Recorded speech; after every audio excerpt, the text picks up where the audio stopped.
eu sou Juliana Branchini, participo do grupo de Mamães Médicas e hoje eu vou entrevistar a doutora Karine Riga e a mãe Thaís Anata sobre transtornos psiquiátricos no Setembro Amarelo. Olá, meninas. Tudo bem, doutora Karine? Tudo bem, Tudo bem? boa tarde. Thaís? Tudo bem. Como é que está? Estamos bem. Então, tá bom. Então, a gente pensou em fazer esse debate com vocês, né? Aqui um momento muito oportuno para a gente falar sobre as doenças, né, mentais. O mês de setembro ele foi registrado, marcado, selecionado, né, como um mês que faz essa preparação, né, com relação às doenças mentais. E a gente acha importante, né, falar sobre esses assuntos. Hoje eu entrei aqui, né, para a gente fazer uma estatística, né, quando uma pessoa, estatística de suicídio aqui no Setembro Amarelo, a OMS, ela diz que em 2019, por exemplo, foram registrados mais de 700 mil suicídios em todo o mundo, né, sem contar os episódios subnotificados. Estima-se com isso mais de 1 milhão de casos. E no Brasil, os registros se aproximam de 14 mil ao ano, ou seja, 38 pessoas cometem suicídio por dia. Karine, tenta explicar pra gente o que pode levar uma pessoa a cometer um suicídio. Bom, boa tarde a todas.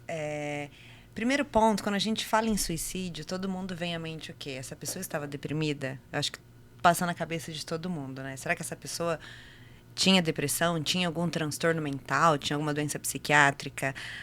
Os números mostram que cerca de 80% das pessoas que tentam e cometem suicídio têm, sim, um transtorno mental. É muito comum a gente falar da depressão, né? A gente logo pensa, a pessoa está deprimida, então ela estava desgostosa da vida e acabou chegando ao ponto de cometer suicídio. Mas existem outros transtornos mentais que são mais relacionados ao suicídio e às tentativas de suicídio.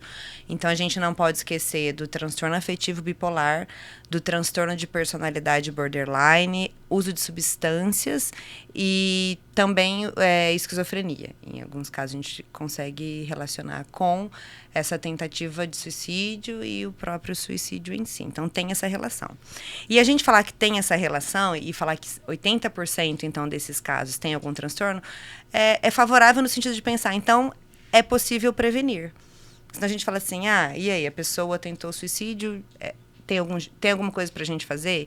Tem, tanto que a gente está aqui falando, por isso que existe a campanha do Setembro Amarelo, porque é importante falar a respeito, para conscientizar, para as pessoas estarem alertas, né? Para a gente estar percebendo e cuidando isso. Então, eu acho que se tem um transtorno mental, tem tratamento. E quanto antes a gente perceber, melhor. E hoje a gente percebe que essa geração Z, que é o pessoal, né, da casa aí dos adolescentes, né, até os 19 anos, acho que, né, eles têm tido mais, aumentou mais, né, a incidência, né, dessa população, né. A gente, Thaís, queria agradecer a sua participação. Obrigada. A Thaís quiser contar um pouquinho da gente, é uma mãezinha querida aqui nossa, né. Conta pra gente, Thaís, o que você gostaria de falar. Você é uma mãe, né, que perdeu um filho, um jovem adulto, né? Sim. E o que você, dentro desse cenário, né, que a doutora comentou, como que você, como mãe, né, consegue passar para as outras mães a atenção do que, de repente, o seu filho ou alguma outra pessoa que passou por essa situação, né? Existiu algum sinal, alguma coisa? Como que você vivenciou esse momento, assim, da sua vida? Existem sinais, sim. Boa tarde, meninas. Existem sinais, sim. É claro que fica tudo meio mascarado, tudo meio bagunçado. Primeiro porque o meu filho, Miguel, ele era filho único. Então, sempre existia aquela coisa, ele está fazendo mimimi, é filho mimado, filho único. Sempre existe isso. Mas existe, ele está fazendo isso para chamar atenção. Não. Se atentem, procurem ajuda. Eu acho que o mais interessante é a mãe procurar ajuda, os pais, a mãe e o pai, e se focar na doença do seu filho. E se focar em ajudar o seu filho que está doente. Isso é uma doença que tem que ser tratada e tem que ser levado a sério. Então, não fique escutando o que os outros falam, o que deixam de falar, nada. Se trate para ajudar o seu filho. É só isso. Eu acho que existem os sinais, os pais percebem. O meu filho tinha problema ele ficava muito ansioso antes de prova, nervoso. E isso daí já era um sinal. Isso já era um sinal. Não sei se eu posso comentar sobre outro sinal, doutora. Pode falar o que você quiser, Thaís. O que você mas sentir à um vontade, sinal né? que eu acho que é importante é que antes de provas ou de qualquer coisa que deixassem ele como se ele ficasse muito pressionado, tenso mesmo. Tenso, ele se cortava. Certo. E eu estava conversando isso com a doutora, acho que assim, falar que isso é para chamar atenção é meio complicado, porque mesmo que seja para chamar atenção é algo muito difícil. Doutora, por que isso vem acontecendo nessa geração? Sim, então, a gente estava conversando ali antes, né? E ela comentou isso, né? Como as pessoas falam demais, né? Então, as pessoas sempre gostam de comentar a respeito do filho do outro, né? Falar, olha, isso e aquilo, você deveria fazer assim, olha. Então, é aquilo, o filho é seu, né? Se está te chamando a atenção, vá atrás, busque ajuda. Então, a gente tem algumas mentiras, né, que falam a respeito do suicídio, do tipo, tá? Quem quer, vai lá e faz mesmo. Então, se a pessoa tentou e não conseguiu, tipo, ai, tá vendo? Se quisesse, teria feito, né? Então, cuidado com esses comentários. Do tipo, tá fazendo isso para chamar atenção, que foi quando você me disse, né? Ele às vezes se cortava quando ficava muito tenso ali. Então, ele tá chamando atenção. E foi uma coisa que a gente conversou, né? Se você precisa chamar a atenção de alguém se machucando, é no mínimo estranho, né? Então, você fala, precisa se autoagredir para que você consiga a atenção de alguém? Não é saudável. Então, é um fator de alerta, a gente tem que prestar atenção. Alguma coisa aí não tá legal, alguma coisa aí tá errada. Então, o que eu faço com isso? Eu não sei o que fazer, eu vou buscar alguma ajuda, vou buscar ajuda especializada. Eu não sei lidar com isso, eu não tô sabendo lidar, né? Eu não consigo lidar com o meu filho, porque se a pessoa tem também um transtorno mental, tá tratando de alguma doença, é difícil lidar. Ser mãe já é difícil, né? A gente tava comentando ali, eu sou psiquiatra e eu sou mãe. Tem momentos que eu olho para minha filha pequenininha, quando ela tá ali testando a minha paciência, que eu falo, respira e tal. E ainda você fala assim, você tem que prestar atenção muito mais, né? Porque se eu tô numa situação, imagina, pública, exposta, você fala, nossa, ali eu sou a psiquiatra e mãe, né? Sendo mãe. Então, é diferente a posição de eu tenho conhecimento, mas naquele momento eu sou mãe. Então, eu como mãe, né? As mães que estão aí, o que eu faço se eu sei que meu filho está se cortando, que ele tem uma depressão, ele está tratando de alguma coisa e temo ele correr esse risco? Se eu não sei lidar com isso, eu busco ajuda também. Então, eu preciso me cuidar também para saber lidar com essa situação, não só encaminhar ele para tratamento. Acho que a família precisa estar sabendo lidar com tudo isso, porque não é fácil. Sim. Mas é um pouco surpreendente, né? A intensidade, a incidência, né, desses jovens, né, que vêm. Então, eu não sei se a gente pode pensar nos parâmetros tecnológicos, se tem um impulso aí, né, um gatilho nesse sentido, né, de provocativo, de repente, de mídia ou não sei, de informações alheias, né? A gente falou dos números, né? Você comentou dos números, que são alarmantes, que têm aumentado e tudo mais. No último boletim epidemiológico, que saiu em setembro de 2022, o que eles mostram? Que de crianças e adolescentes de 10 a 19 anos, 1 em cada 7 dessas crianças, adolescentes, tem algum transtorno mental. Então, se tem algum transtorno mental, se 80% das pessoas que tentam e cometem suicídio têm algum transtorno mental, é um alerta pra gente o quê? Então, a gente tem que estar atento para tratar o quanto antes. Porque se está começando antes, se a gente intervém antes, se a gente trata, a gente consegue prevenir alguma coisa.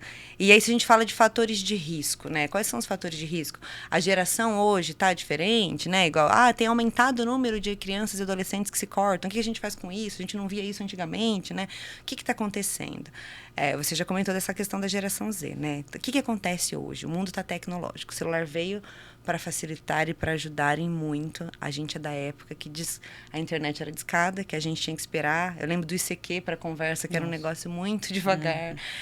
Cartas, né? Carta. Nas férias a gente mandava carta para os amigos. Sim, né? O amiguinho do acampamento, a gente mandava carta, esperava chegar, aquela alegria. Então a gente sabia, a gente tinha essa coisa da espera, né? Do saber adiar um prazer. Então, essa geração que nasceu depois de 1995, essa geração Z, eles são os digitais natos. Eles não toleram, eles têm uma vulnerabilidade para aceitar aquilo que é difícil no momento. Então, para ele tem uma sensação de que aquilo é interminável, que aquilo é eterno, que nunca vai acabar. Então, termina um namoro, meu Deus, minha vida acabou, essa dor que eu estou sentindo nunca vai passar, porque ele não foi acostumado a esperar, porque ele já tem tudo aqui.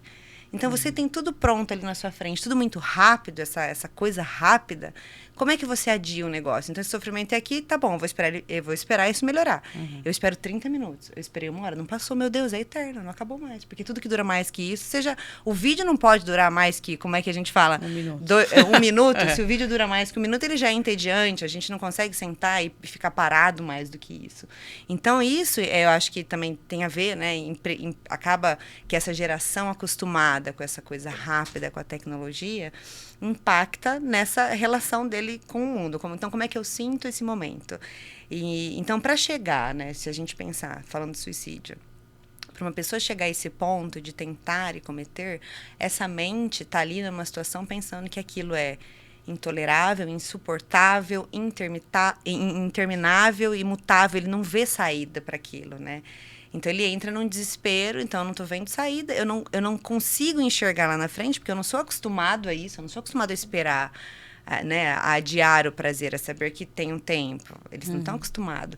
Então, quando isso acontece, quando vem aquela dor ali, bate aquele desespero, a tendência dele é ser mais impulsivo e agir, porque para mim aquilo ali, eu não vejo solução.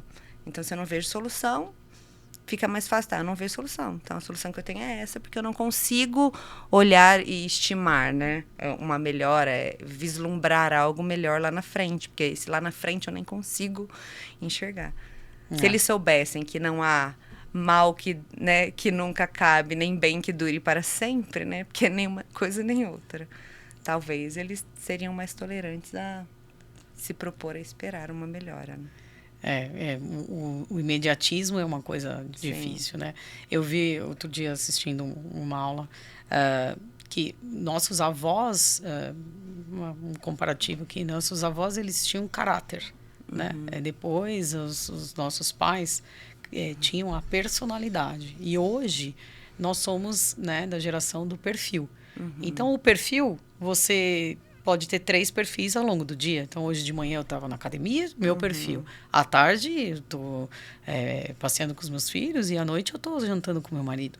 Então, é tudo muito, muito rápido. Então, você não tem realmente a chance de ser alguém, né? De se tornar alguém, de fazer a diferença, né? E aí, muitas vezes, se perde, porque como você... antigamente, as pessoas tinham que criar um caráter. Não, aquela pessoa tem caráter, né? E aquilo não se perde rapidamente, né? E o fato do jovem hoje ser só... tira uma selfie, um perfil de agora... aí se perde, Sim. né? Então, se perde, não tem um propósito, né? Mas eu acho que isso acaba, para nós que somos mães, né? É um peso grande, né? Porque, assim, até onde vai a gente criar a personalidade ou o caráter do nosso filho a ponto dele entender que aquilo é um significado interessante e para a sociedade, né? Quer dizer, o Miguel não tinha um caráter? Será? Era só um perfil? Eu sei que ele tinha uma doença, enfim, né? Mas assim como outros Miguéis, né? Como que a gente pode também, né, entender que é um momento ou que é uma espera? Então, são situações delicadas, né, pontuais em alguns casos, né? Mas que vale a pena essa reflexão, né? Qual que é o nosso propósito, né? O que a gente está vendo? Será que é mimado, né? Assim, então. É difícil, né, ter esse discernimento, né? E a incidência é grande. É isso que chama atenção, né? Esses jovens que é a terceira causa após acidentes de trânsito, né? Então, quer dizer, aonde... Porque o acidente de trânsito, você pode educar, põe o cinto, para na faixa, respeita o semáforo, não bebe dirigindo. Mas e como que a gente faz? Qual é o trabalho que a gente pode fazer diante da educação social? Né? Será que as escolas têm uma obrigação de fazer uma atenção maior? Né? Como que a gente poderia, né, fazer esse trabalho social? Né? É obrigação da escola também, né, ter esse olhar com a criança? É muito difícil, né? E no seu consultório, você acha que está aumentando também essa questão? A procura, os pais estão mais preocupados ou nem tanto? Você falou o que a gente faz, né, como sociedade. O que será que a gente tem que fazer? Então, primeiro ponto que eu sempre falo. Ainda existe muito preconceito com os transtornos mentais, né? Até dentro da faculdade de medicina, né, Ju? Tipo, eu sou psiquiatra, Juliana G.O. Na própria faculdade, já tinha uma coisa assim, o psiquiatra é o cara que esse cara quer, né? Ele não sabe o que quer, não sabe o que vai fazer. Tipo, será que isso daí... Ou é doido pra ir fazer droga. isso aí? Não, já tem um preconceito na própria faculdade de quem vai fazer psiquiatria, né? Você já olha e fala, esse cara é esquisito. No mínimo, tem alguma coisa errada aí, né? No próprio meio médico existe ainda esse preconceito, e aí eu te digo até de colegas que comentam que tratam adolescentes e que muitas vezes o pai médico fala, não, mas isso aí, não vou dar esse médico pra minha filha, não, mas será que é isso que ela tem? Não, eu acho que isso aí é besteira. Então, até no meio médico a gente tem essa dificuldade. Por que é importante a gente falar, a gente conscientizar que existe doença, gente? Doença mental existe, não é invenção, né? Não é... Tinha uma piadinha até no meio médico, era assim, é fácil ser psiquiatra, né? Se a pessoa for um pouquinho doidinha, você dá fluoxetina. Se for muito, você dá o Dol. Eu falava, gente, como é que você escuta isso no meio médico, entendeu? Então, eu acho que é importante de falar, porque a gente tem que quebrar o preconceito disso, né? Então, as pessoas não falam... Outro dia eu comentei com uma amiga minha, assim, né? Ela vai no consultório da dermatologista, ela faz uma baita publicidade, tá no Stories, estou na ginecologista, estou no dermatologista. Vou no psiquiatra, nossa, eu vou bem escondido, entro camuflado, saio camuflado, entendeu? Tipo assim, ninguém posta no Stories, tipo, olha, eu estou aqui com a minha psiquiatra. Por que isso, né? Porque se eu falar que eu faço um tratamento psiquiátrico, eu vou estar demonstrando que eu sou fraca, eu vou demonstrar... O que eu vou demonstrar? A gente não vai demonstrar. Se a gente está falando aqui, outro dado que a gente tinha comentado, né? 1 em cada 6 pessoas terão depressão ao longo da vida. É muito grande. Então, a gente está se escondendo do quê, né? De quem que a gente quer esconder? Então, se a gente falar, se a gente mostrar, gente, acontece, as pessoas estão precisando de ajuda, precisa se tratar. Então, acho que a ideia a campanha vem para isso, para mostrar, para falar sobre isso, para quebrar estigmas, né? E aí a pessoa entender. Então, tá bom, então eu vou tratar. Porque se eu nego isso, se eu tenho um preconceito, se eu acho que isso é uma... Nossa, não, né? É melhor não falar que meu filho tem algum problema. Isso já começa da busca de ajuda, né? Meu marido é psiquiatra infantil, a gente vê... Para um paciente chegar nele, um adolescente, uma criança, ele já passou com todo mundo. Né? O GO já tratou, já passou com o neuro, já passou com a psicóloga, já passou com todo mundo. Aí, no último caso, ele fala, agora acho que eu vou psiquiatra infantil. Mas não, antes eu não vou, porque... Não, eu vou levar no psiquiatra, porque eu estou considerando que é muito grave, é muito sério. Então, não deveria ser assim, né? Mas isso faz parte do nosso inconsciente coletivo, que a gente tem que começar, a quebrar. E um sinal, às vezes, é o comportamento mesmo, né? Assim, o jovem, ele começa a se isolar, né? São daí dicas a gente fala, importantes. Como é que a gente pode perceber? Então, assim, se você já sabe que seu filho já faz um tratamento, ok, fica atento, repare o risco. Mas como é que eu reparo o risco? Como é que eu sei que é o risco? Meu filho está muito fechado, ele está falando coisas do tipo, minha vida não tem sentido, era melhor que eu não estivesse aqui, né? Tipo de filmes também? O que assiste ou não? Assim. Filmes podem influenciar também. Eu acho que a gente tem que estar atento a todos os sinais. Tem alguma coisa diferente. E aquela história, né? Pai e mãe sempre percebem, tem alguma coisa errada. O que eu posso fazer? Né, não sei dia, fazer. Né? A pessoa tenta, né? O que eu faço? Então, a gente não sabe como perguntar, como fazer, como acessar, né? Então, a gente sempre fala, perceba o risco, ofereça, escuta, sem julgar, a gente tem que tentar estar de ouvido aberto. E eu não falo só para mãe e pai, né? Eu acho que amigo, professor, quem é que está ali do lado dessa pessoa, percebi que tem alguma coisa estranha, oferece ajuda, não sei o que fazer com isso, não sou capacitado, tem alguma coisa estranha aqui, né? Encaminha. Então, você leva para ajuda, se você não sabe o que fazer com isso. Vá junto, marque a consulta, vai no psicólogo, vai no psiquiatra. Leva essa pessoa para conversar, se você não precisa saber de tudo, né? Você não precisa saber lidar com isso. Mas só uma escuta, sem julgamentos, ela já ajuda muito. Só você estar ali, tô aqui para te escutar, já ajuda. Né? Mas eu acho que o mais importante é a gente quebrar preconceito para saber que, se tiver alguma coisa para ser identificado e tratar, que... Porque tem gente também que tem dificuldade de perceber que precisa de ajuda, né? Assim, às vezes a pessoa, eu tô bem, né? Vou estressar, só estou estressada para sempre. Mas você vê, eu acho que, e é o que eu falo, é importante. Por exemplo, vamos lá, eu sou ansiosa, faço tratamento, né? Você é minha médica, graças a Deus. Meu marido também tem ansiedade. Eu devo olhar para os meus filhos com outro olhar por causa disso? Assim, uma... peixinho tipo isso, né? Ou, quero dizer assim, o histórico familiar, ele é significativo. Sim, ele é significativo. Então, se vem de uma família, né? Eu acho que a Thaís comentou, que a família tanto, né? Dos seus dois lados, né? Vem de transtornos, né? Né? De depressão, né? Então, é um fato que poderia ter sido até mais observado. Sim. Né? Assim, não que não tenha sido, né? Mas eu acho que são pontos que são importantes, né, de visualizar, né? Você fala, bom, então vou ficar mais atento pelas ansiedades das crianças. Fora o que não sabe esperar o tempo, né? Aí fica pior ainda. É difícil, não é fácil ser pai e mãe, gente, não é fácil. Não. Mas então, quando a gente fala de fator de risco, né, falando de suicídio, fatores de predisposição a ter histórico familiar, né, de algum histórico de suicídio, ter algum transtorno, alguma doença mental, estar diante de uma doença, alguma condição ali que você se vê numa doença terminal, numa condição incurável, isso também acaba predispondo. Uso de substâncias e uma coisa muito importante, falta de pertencimento. Então, quando a gente fala, por que é bom os pais repararem nisso? Porque assim, você vê que teu filho, ele não tem um grupo, ele não de tá nenhuma vinculado, tribo, não é nada. ele não está participando de nada ali, ele está sozinho, né? Isso é uma coisa também que a gente tem que ficar atento, né? Meu filho é muito isolado, ele está muito sozinho ali no quarto, ele fica só na dele, aí ele mudou o comportamento, ele está fazendo coisas diferentes, está comentando coisas que... Então, fica atento, né? Isso chama atenção. E quando a gente não só falando de criança e adolescente, né, dentre os fatores de proteção que a gente percebe, né, então a pessoa ter um vínculo afetivo, ser casada, ter uma companhia, ter uma espiritualidade, isso protege muito. Os trabalhos mostram que quem tem fé, a fé segura, né, até melhora o tratamento e a gente tem resposta melhor com quem tem uma espiritualidade. Então, o cuidado, né, praticar atividade física, estar dentro de um grupo, pertencer a uma tribo, né? Você fazer parte de alguma coisa, você ter essa sensação núcleo, de núcleo, faço parte de algo, sou útil em alguma coisa, pertenço a alguma coisa, minha vida tem algum sentido ali. Isso segura, né? Aí você vai falar, mas o que poderia predispor alguém então?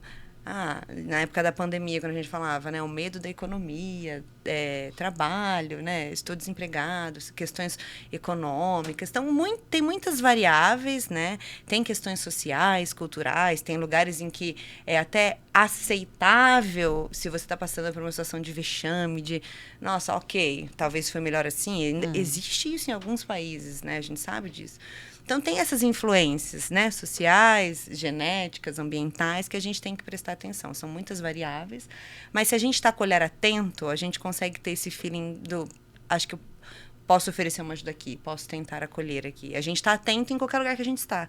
Não é só como pai e mãe, eu acho, mas no seu local de trabalho, Sim. com um amigo, alguma coisa. A gente pode ser essa pessoa que está ali disposto a escutar. Que mensagem final a gente pode passar para a população, então?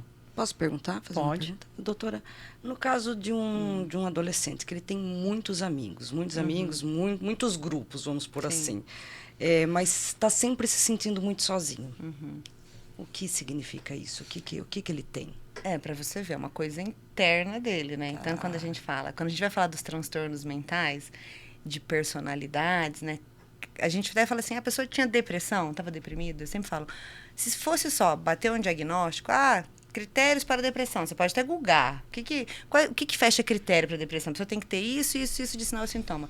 Mas o que é a depressão neste indivíduo? Quem é este indivíduo? De onde ele vem? Ele pode ter um mundo de amigos. Sim, mas qual que é a história dessa pessoa? Aí você vai entender os conflitos internos dessa pessoa, a personalidade dessa pessoa. Então, a depressão dessa pessoa é diferente. Ela pode estar rodeada de amigos e sozinha ali dentro. Então, essa história hoje, né, de rede social. Você olha a rede social de alguém e fala, nossa, a pessoa viaja, é bonita, tem isso, tem aquilo, tem tudo que eu queria ter. Gente, rede social, você está passando o que você quer, você está criando um perfil, fazendo aquilo. Não necessariamente aquilo é verdade. A pessoa até faz aquilo para ver se convence que aquilo é verdade. Porque ali dentro, né, ali no fundo, no íntimo, é só a pessoa que sabe. E por que nessas horas a gente fala, né, por que a religiosidade, a espiritualidade, a fé ajuda? Porque aquele íntimo, ela consegue buscar, que você fala assim, o que vai me preencher isso aqui, né? Será que é a família, são os amigos? Será que você ter um monte de amigos significa alguma coisa? Você ter dinheiro significa tudo isso? Significa que você vai estar preenchido?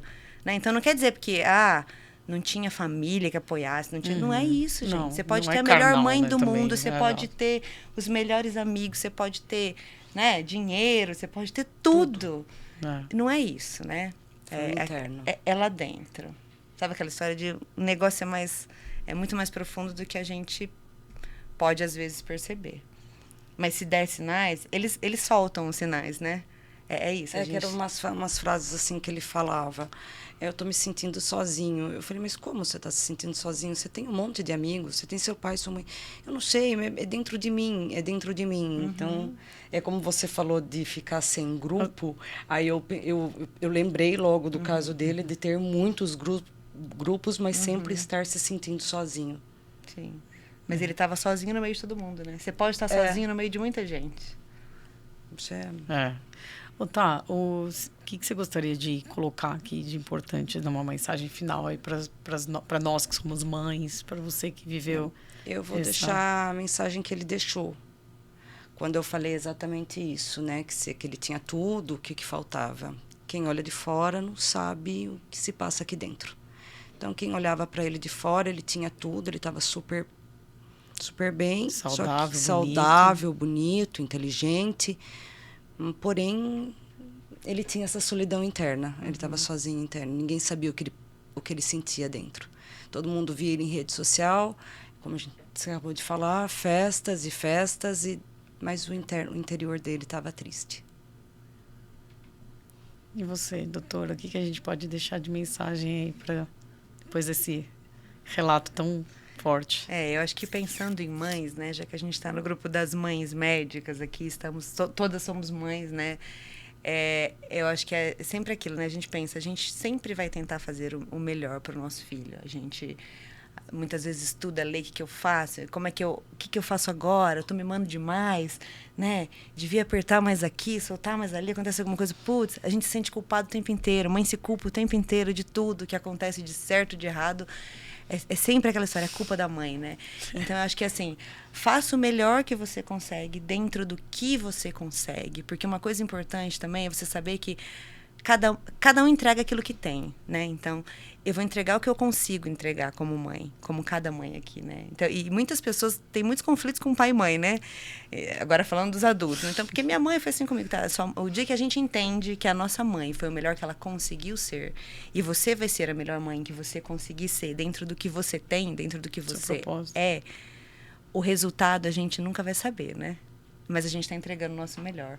Então, que você seja essa melhor mãe que você consegue ser. E se algo sair errado, que é aquilo. Tá tudo bem. Tá tudo bem. Não é culpa sua, né? Você está entregando o seu melhor, você está fazendo o seu melhor. Tá aprendendo a ser mãe no dia a dia, né? Exatamente.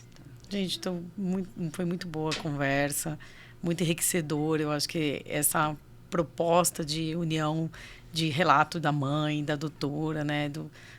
Desse ponto de vista, foi muito enriquecedora. Agradeço muito. Karine, obrigada. Thaís, obrigada pelo seu depoimento, né? Por compartilhar, por ajudar, né? A gente a ter um olhar, a quem está passando por isso também se sentir também acolhido. Né? Amparado, né? Então, obrigada, viu, por ter podido participar aqui, vocês duas. E agradeço também ao pessoal aqui do Aqui Vale, né? Mamães Médicas, então... Fica para a próxima gravação. Tchau. Tchau, obrigada.